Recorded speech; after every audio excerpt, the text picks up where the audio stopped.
The massive alien ship appeared without warning in Earth's orbit on a quiet Tuesday morning. Its hull gleamed like polished obsidian under the sun's rays, dwarfing the International Space Station nearby. Within minutes, every defense system on the planet went to high alert. Commander Natalie Reeves was in the middle of her morning coffee when the emergency summons arrived. 6 hours later, she found herself aboard a military helicopter headed for the Pentagon, still trying to process the briefing documents.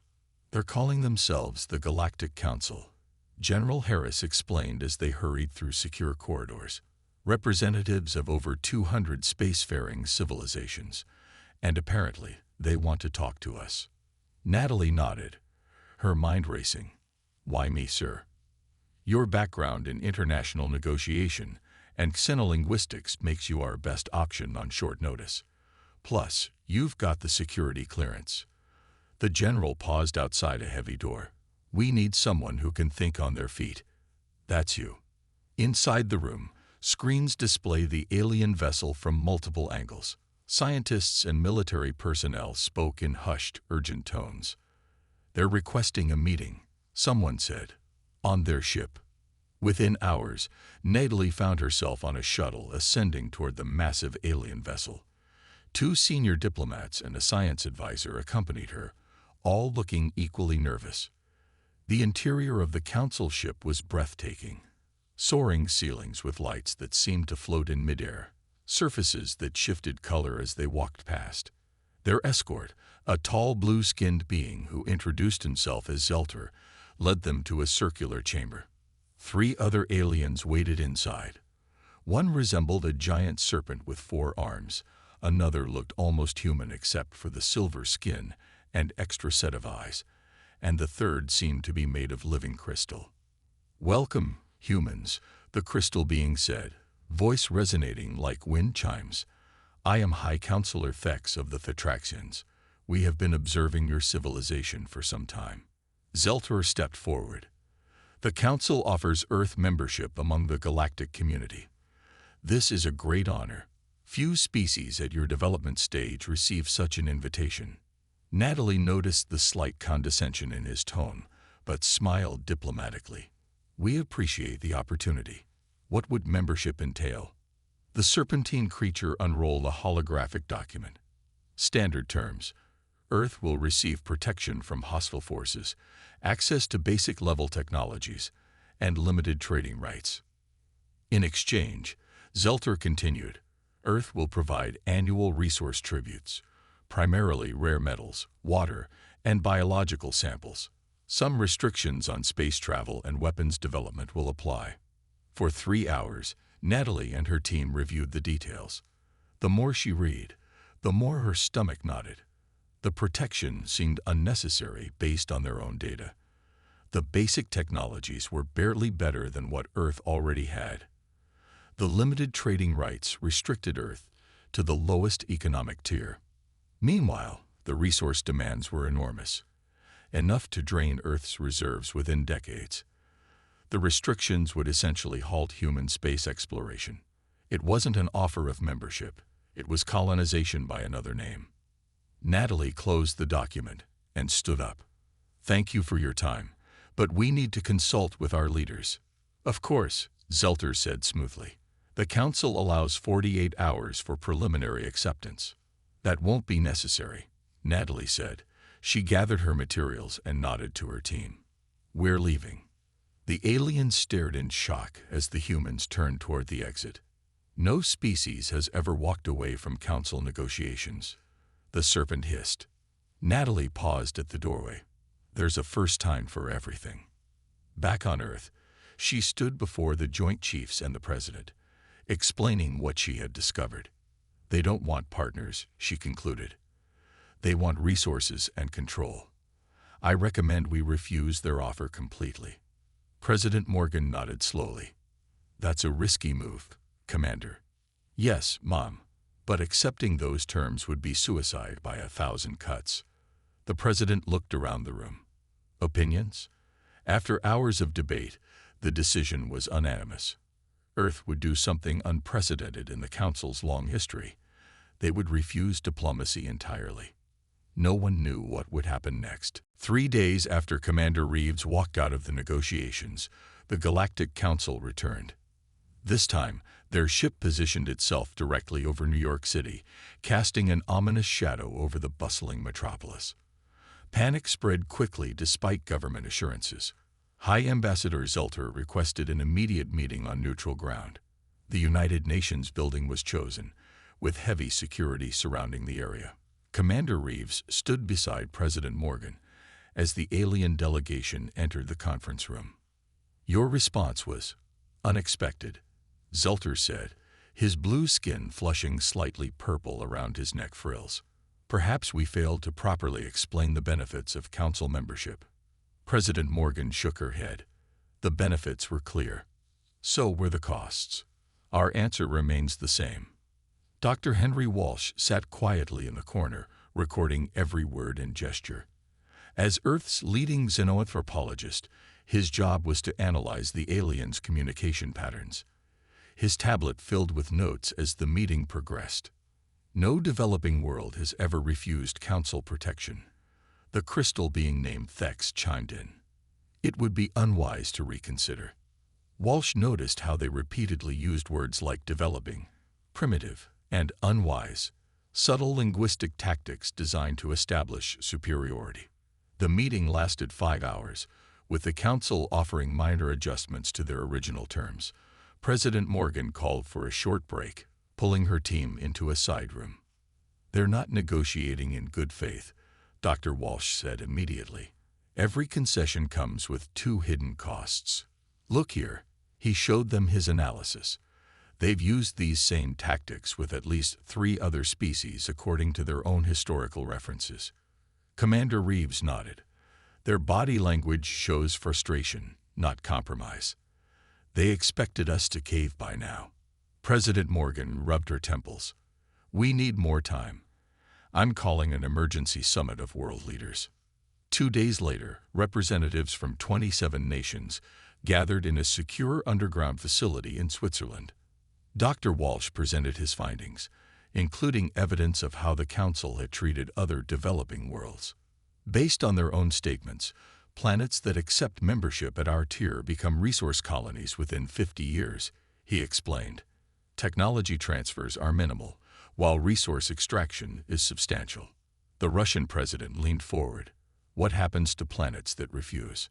Commander Reeves displayed satellite imagery of the growing number of Council ships in orbit. "We don't know yet, but they're not leaving." For the first time in history, Earth stood truly unified. Despite historical conflicts, every nation agreed. The Council's terms were unacceptable. When negotiations resumed, President Morgan delivered Earth's official response. "Humanity respectfully declines membership in the Galactic Council under any currently proposed terms." The room fell silent. The serpentine alien named Stress hissed softly. "Perhaps you misunderstand," Zelter said finally. "Council membership is considered a great honor. Refusal has consequences." "Are you threatening us?" Commander Reeves asked directly. "Merely stating facts," Zelter replied. "You have 48 hours to reconsider before we must report your decision to the Council High Command." After the aliens departed, Admiral Peter Donovan approached President Morgan. "Ma'am, we should prepare for the worst." "Already on it," she replied. "How quickly can we mobilize?" "Our new defense systems can be online within 36 hours. Not that they'll match Council technology, but we won't go down without a fight." Across the globe, military forces went on high alert while maintaining public calm. Factory production quietly shifted to military supplies. Scientists worked around the clock analyzing the small amount of alien technology they had observed. Dr. Walsh continued studying Council communications. Late that night, he made a startling discovery and immediately called Commander Reeves. "They're scared," he said when she answered. "Not of our weapons, but of our refusal itself. It sets a dangerous precedent for them." "How can you tell?" "Their internal communications. They're not discussing how to force our compliance. They're debating how to contain the damage once word spreads to other worlds." For the first time since the Council arrived, Commander Reeves smiled. Then we've already won the first battle. The ultimatum deadline approached. Earth held its breath. The Council deadline passed with Earth standing firm in its refusal. More alien ships arrived daily, positioning themselves in a loose formation around the planet. News channels worldwide broadcast images of the growing fleet, causing waves of panic despite government reassurances. Far from Earth, near the rings of Saturn, a small research station monitored unusual energy readings. Dr. Melissa Jordan squinted at her screen, rechecking the data. "Greg, are you seeing this?" she called to her colleague. Greg Martinez floated over in the station's low gravity. "Yeah, something's approaching from the outer system, but it's not Council design."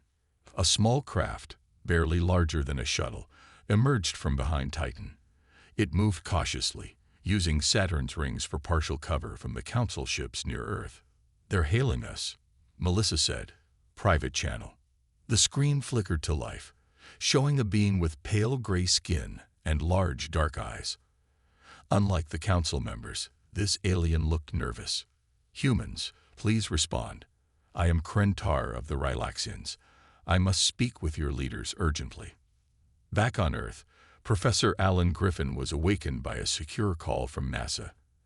Hours later, he found himself in a heavily guarded conference room with Commander Reeves and Admiral Donovan.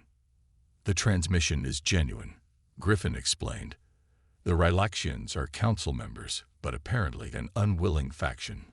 Commander Reeves studied the alien's message. "They're offering help." "Yes." Griffin nodded. "According to Krentar, Earth isn't the first world to refuse Council terms, but we're the first with technology advanced enough to possibly survive what comes next." Admiral Donovan frowned. "And what exactly comes next?" Griffin's expression darkened. "The others were made examples of. The Rylaxians themselves were forced into membership 3 centuries ago after refusing initial terms. The secure line to Saturn was established with maximum encryption." Krentar's image appeared on screen, clearer now. "Thank you for speaking with me," the alien said. "Time is short. The Council has already labeled Earth as dangerous primitives requiring special intervention."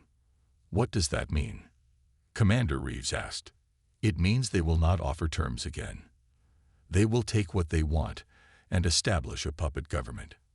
Admiral Donovan leaned forward. "Why are you helping us?" Krentar's large eyes blinked slowly. "Because you did what my ancestors could not. You said no, and you are not alone in admiring this courage." Over the next week, more covert communications arrived from other species within the Council system. The Vendorans offered tactical information about Council fleet movements. The Philos sent encrypted data on Council weapon systems. Chief Engineer Olivia Sutton worked day and night with her team, incorporating the new information into Earth's defenses. In a secure facility beneath the Rocky Mountains, she met with Rylaxian technical advisors who had smuggled themselves to Earth.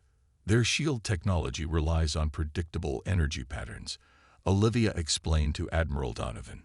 "If we vary our approach, we might find an advantage." The Rylaxians taught human engineers how to modify existing satellites into a defensive network. Progress was rapid, but not fast enough. "We've been discovered," Krentar announced during an emergency meeting. "Council spies have reported our alliance. They are calling an emergency session to deal with this complication." President Morgan's face remained calm despite the news. "How much time do we have?" "Days, perhaps. The High Council will likely order a blockade of your system under the guise of quarantine procedures." Sure enough, 3 days later, the Council ships around Earth began to move into blockade formation. All communication with the planet was cut off.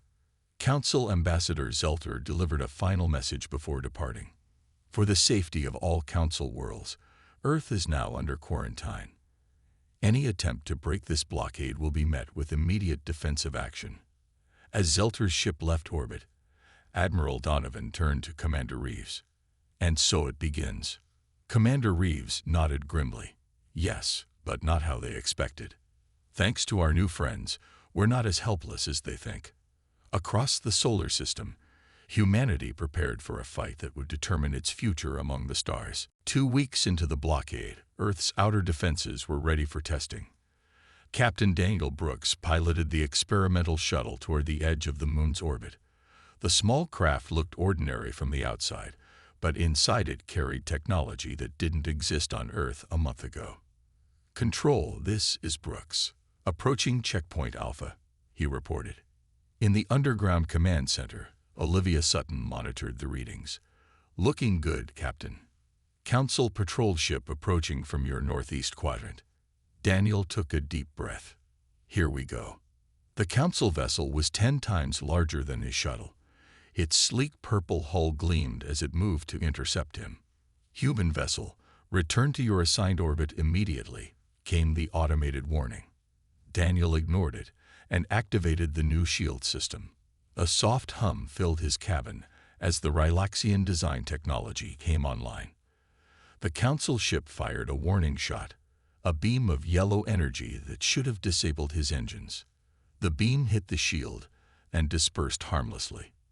It worked. Daniel couldn't keep the excitement from his voice. "Control, the shield handled the warning shot perfectly." Back on Earth, Dr. Kate Morrison studied the data from the test. The physicist had been working non-stop analyzing Council weapon signatures. Their entire weapon system relies on a specific energy frequency, she explained to the gathered military leaders. "It's effective against conventional materials, but fails against our modified shields." Admiral Donovan nodded. "How soon can we implement this across our fleet?" 2 weeks for the major vessels," Olivia replied. "But there's more." Dr. Morrison brought up a new diagram. "Their communication network has a flaw. We can use their own channels to broadcast across Council space." President Morgan immediately grasped the opportunity. "We can tell other worlds the truth about the Council." Within days, Earth began transmitting evidence of the Council's exploitative practices to every corner of galactic space. They included historical records provided by the Rylaxians, showing how developing worlds were systematically stripped of resources after joining. The Council response was swift. A commander named Drav Full arrived with 3 warships to assess Earth's defenses. "The humans are broadcasting lies," he reported to the High Council. "I will silence their transmissions and demonstrate the cost of defiance." Near Mars' orbit, his ships encountered a small fleet of Earth vessels equipped with the new shield technology. What should have been a quick show of force turned into a shocking defeat. 2 Council ships were disabled, and one was destroyed when it tried to use its main weapon against the modified shields, causing a power feedback loop. Drav Full barely escaped with his flagship. "Impossible," he muttered as his damaged vessel limped back to the blockade line. "They are primitives. How could they defeat our technology?" News of the battle spread quickly throughout Council space. On dozens of worlds, people began questioning what they had been told about humans. On the Rylaxian homeworld, public protests broke out demanding an end to the Earth blockade. 2 other species, the Venderans and Philos, submitted formal protests to the Council. High Councilor Thex called an emergency session. "This situation has become unacceptable. The humans have proven more troublesome than anticipated." Zelter's neck frills darkened with anger. "They must be dealt with decisively. Their defiance threatens the entire Council system." "Agreed," said the Serpentine Shress. "I propose we classify humans as dangerous primitives requiring immediate intervention." The motion passed, authorizing full military action against Earth. On Earth, preparations continued. Dr. Morrison made another breakthrough, finding a way to not just defend against Council weapons, but to adapt them for human use. "They never expected us to understand their technology so quickly," she told Commander Reeves. "That's their weakness, arrogance." Captain Brooks led training missions for pilots learning to use the new systems. "The Council thinks in terms of overwhelming force," he explained. "We need to be smarter, more creative." As a massive Council fleet gathered at the edge of the solar system, humanity prepared not just to survive, but to fight back. News of Earth's victory near Mars spread quickly throughout Council space. The Council's official channels claimed it was merely a minor skirmish, but leaked footage told a different story. For the first time in centuries, Council warships had been defeated by a primitive species. On the Council homeworld of Acrelia Prime, heated debates erupted among the ruling species. The Council chamber, usually a place of cold order, now echoed with angry voices. The humans must be crushed immediately, insisted Ambassador Zelter, his blue skin now dark with rage. Every day we delay allows their poison to spread. An older Thetraxian named Lix chimed in, her crystal form glowing softly. Perhaps we should consider why they refused our terms. No species has ever done this. There may be wisdom in understanding their reasoning. The Council split into two clear factions, those demanding immediate military action, and those curious about humanity's unexpected strength. Meanwhile, Ambassador Lisa Chen prepared for the most dangerous mission of her life. Selected for her background in both diplomacy and special operations, she was smuggled aboard a Rylaxian trader bound for Acrelia Prime. Her mission: infiltrate the Council headquarters and gather intelligence on their true intentions. The Council has existed for over 2,000 years, explained her Rylaxian guide, as their ship approached the massive space station that served as the Council's center of government. In that time, they have absorbed or destroyed over 300 developing civilizations. Lisa studied the documents showing the Council's historical pattern. They present themselves as benevolent, but they're glorified resource hunters. Precisely, the Rylaxian nodded. And any world that resists becomes an example. On Earth, intelligence networks pieced together the Council's history using data provided by their new allies. What emerged was a disturbing pattern. Worlds that joined the Council at Earth's offered tier inevitably became depleted within a century, their populations reduced to labor forces for the higher-tier species. President Morgan addressed the United Nations. We now understand what we're fighting for. Not just our independence, but our survival as a species.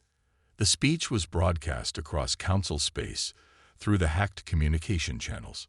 On 3 worlds, Vendor, Philos, and Rylex, public uprisings began against Council governors. Inspired by Earth's defiance, other subjugated species began questioning their place in the galactic order. The Council responded by mobilizing its main battle fleet. 200 warships gathered from across their territory.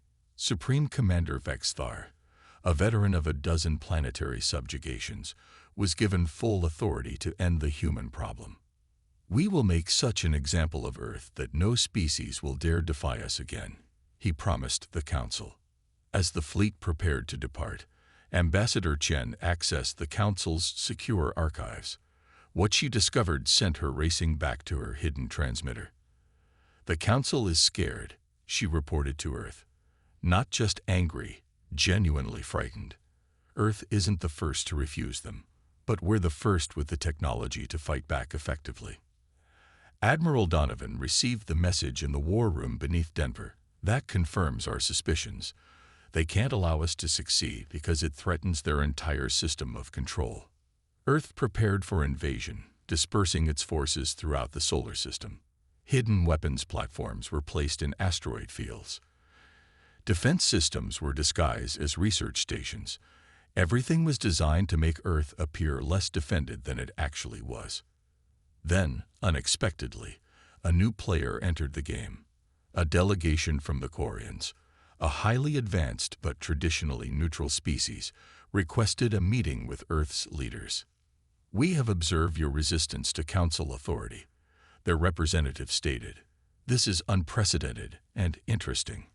The Quarians wish to learn more. Admiral Donovan exchanged glances with Commander Reeves.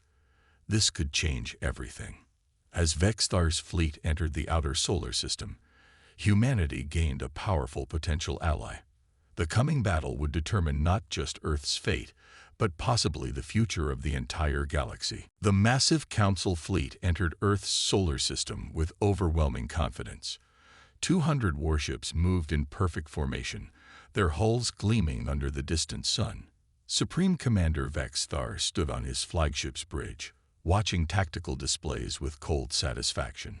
Primitive defenses detected near the fourth planet, his second-in-command reported. Minimal resistance expected. Vexthar nodded. Proceed as planned. First wave will eliminate their outer defenses. Second wave will establish orbital control. Third wave will begin ground operations. The first 30 Council ships pushed forward, weapons charging. Earth appeared to have only a small defensive line near Mars, a dozen ships and a few orbital platforms. Vexthar almost felt disappointed at how easy this would be. "Sir," his sensor officer called suddenly, "we're detecting unusual energy readings from Earth's moon." Before Vexthar could respond, the hidden weapons platforms emerged from the lunar surface. 50 missile launchers, perfectly camouflaged until now, fired simultaneously. Space lit up with streaks of light as hundreds of missiles raced toward the Council fleet. Evasive action. Vexthar shouted, but it was too late. The missiles weren't aimed at the ships themselves, but detonated in carefully calculated patterns, creating energy fields that disrupted the Council vessels' shield systems. Suddenly vulnerable, the Council ships faced a second wave of attack from fighters launching from hidden bases in the asteroid belt.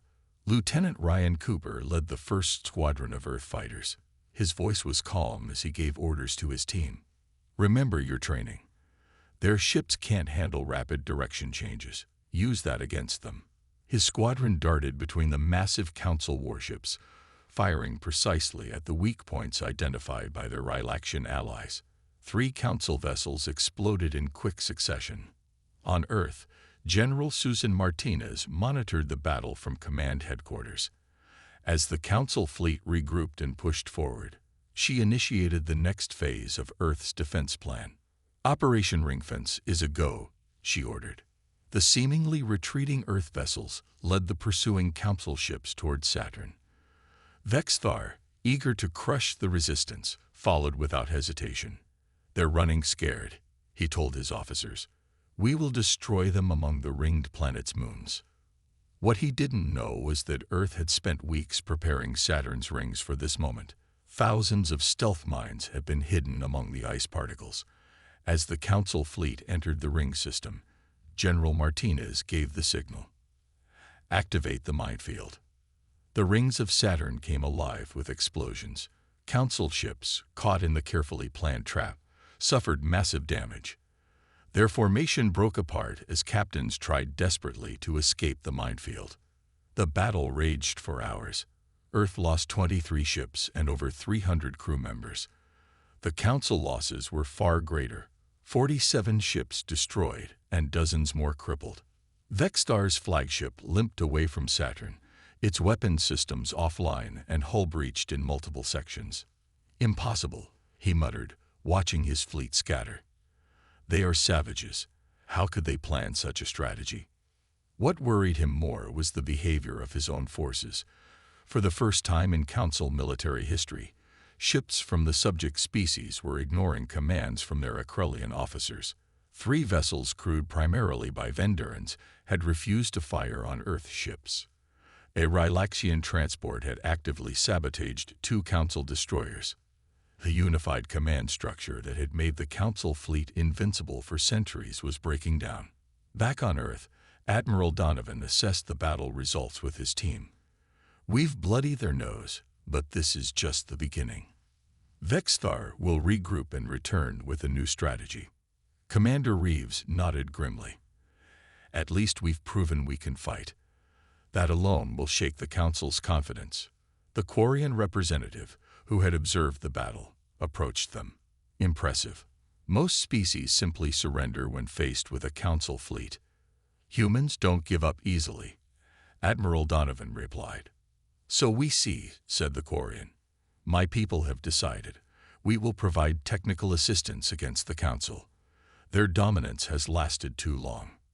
For the first time since the Council arrived, hope began to grow that Earth might not just survive, but help reshape the galaxy itself. 3 days after the battle at Saturn, long-range sensors detected new ships entering the solar system.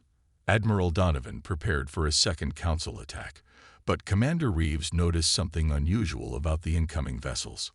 "Those aren't council formations," she said, studying the tactical display. "The energy signatures are different." The mystery was solved when a transmission came through on a secure channel. Krentar's face appeared on screen, his normally gray skin flushed with excitement. "Humans, we bring good news. The Rylaxian fleet has officially broken from Council control. We are not alone."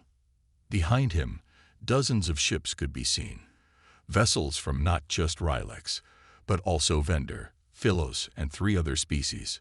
"Your resistance has inspired others," Krentar explained. "The Council is facing rebellion on 12 worlds. For the first time in centuries, their power is being challenged." Earth's leaders watched in amazement as the Allied fleet took up defensive positions throughout the solar system. The balance of power had shifted dramatically. Meanwhile, on the Council homeworld, civil war erupted. The ruling Akrelians faced opposition from within as member species demanded reform. Ambassador Chen, still operating covertly, sent regular updates to Earth. "The Council chamber is in chaos," she reported. 3 high councilors have been removed from power. 2 factions are fighting for control, those who want to crush Earth completely, and those who see our stand as a chance for council reform. President Morgan convened her war cabinet. "This is our opportunity. We need to strike while they're divided." Major Kyle Davidson, a Special Forces commander, proposed a daring plan.